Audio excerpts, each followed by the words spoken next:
ಬೆಳಗಾವಿಯಲ್ಲಿ ರೈತರ ಪ್ರತಿಭಟನೆ ಮುಂದುವರೆದಿದೆ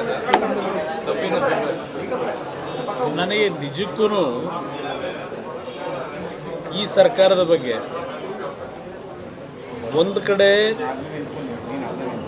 ಆಕ್ರೋಶನೂ ಬರುತ್ತೆ, ಇನ್ನೊಂದು ಕಡೆ ಇವರ ಪರಿಸ್ಥಿತಿಗಳನ್ನು ನೋಡಿದ್ರೆ ಯಾವ ಪುರುಷಾರ್ಥಕ್ಕೋಸ್ಕರವಾಗಿ ಈ ರಾಜ್ಯದಲ್ಲಿ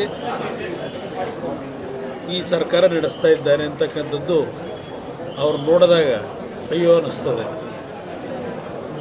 ನಿಜಕ್ಕೂ ಹೇಳ್ಬೇಕನ್ನೋದ್ರೆ ಈ ರಾಜ್ಯದಲ್ಲಿ ಸುದೀರ್ಘವಾಗಿ ಇತ್ತೀಚಿನ ರಾಜಕಾರಣ ಮಾಡ್ತಕ್ಕಂಥ ನಾಯಕರಲ್ಲಿ ಬಹುಶಃ ಸಿದ್ದರಾಮಯ್ಯನವರೇ ಸೀನಿಯರ್ ಮೋಸ್ಟ್ ಲೀಡರ್ ಇದ್ದಂಗಿದ್ದಾರೆ. 2 ಬಾರಿ ರಾಜ್ಯದ ಉಪಮುಖ್ಯಮಂತ್ರಿ, 2 ಬಾರಿ ರಾಜ್ಯದ ಮುಖ್ಯಮಂತ್ರಿ, 14-15 ಬಜೆಟ್ ಮಂಡನೆ ಮಾಡಿದಂಥ ಮುಖ್ಯಮಂತ್ರಿ, ಆರ್ಥಿಕ ಸಚಿವರು, ಇಷ್ಟೆಲ್ಲ ಅನುಭವಗಳಿದ್ದು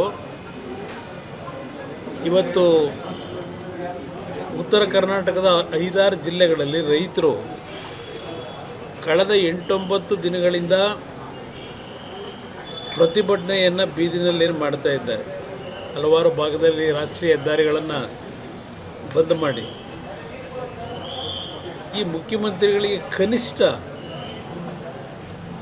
ಇಂಥ ಪರಿಸ್ಥಿತಿಗಳಲ್ಲಿ ಯಾವ ತೀರ್ಮಾನಗಳು ಮಾಡಬೇಕು ಅಂತಕ್ಕಂಥದ್ದಕ್ಕೆ ಅವ್ರಿಗಿರ್ತಕ್ಕಂಥ ಅನುಭವದಲ್ಲಿ ಸಾಧ್ಯ ಇರಲಿಲ್ವಾ? ಏನೋ ಇವತ್ತು ವಿರೋಧ ಪಕ್ಷಗಳ ಕೆಲವು ಪ್ರಮುಖರಿಗೂ ಆಹ್ವಾನ ನೀಡಿದ್ದಾರೆ ಅಂತಕ್ಕಂಥದ್ದು ನಿನ್ನೆ ರಾತ್ರಿ ಬಂತು ನನಗೆ ವಿಷಯ. 11 ಗಂಟೆ ಮೀಟಿಂಗ್ ಕರೆದಿದ್ದಾರೆ ಅಂತ ಹೇಳಿ. ಇದು ಹಲವಾರು ಜನಪ್ರತಿನಿಧಿಗಳನ್ನು ಕರೆದು ತೆಗೆದುಕೊಳ್ತಕ್ಕಂಥ ನಿರ್ಧಾರ ಅಲ್ಲ. ಇದು ಮುಖ್ಯಮಂತ್ರಿಗಳೇ ಅವರೇ ಇವತ್ತು ತೀರ್ಮಾನ ಮಾಡ್ತಕ್ಕಂಥ ಒಂದು ಅತ್ಯಂತ ಸಣ್ಣ ವಿಷಯ. ಇದು ನನ್ನ ಲೆಕ್ಕದಲ್ಲಿ ಸಣ್ಣ ವಿಷಯವನ್ನು ಕ್ರೋಧೀಕರಿಸ್ಕೊಂಡು ಕೂತಿದ್ದಾರೆ. ಪ್ರಧಾನಮಂತ್ರಿಗಳು ಮಧ್ಯಸ್ಥಿಕೆ ವಹಿಸಬೇಕು ಅಂತಾರೆ. ಯಾವ ರಾಜ್ಯದಲ್ಲಿ ಕಬ್ಬು ಬೆಳೆಗಾರರು ಹೋರಾಟ ಮಾಡಿದಾಗ ರಾಜ್ಯ ಸರ್ಕಾರದಲ್ಲಿ ಆಳ್ವಿಕೆ ಮಾಡ್ತಕ್ಕಂಥ ಮುಖ್ಯಮಂತ್ರಿಗಳು ಇಲ್ಲ ಆ ಸರ್ಕಾರಗಳು ಪ್ರಧಾನಮಂತ್ರಿಗಳು ಇಂಟರ್ಫಿಯರ್ ಆಗಬೇಕು ಅಂತ ಹೇಳಿ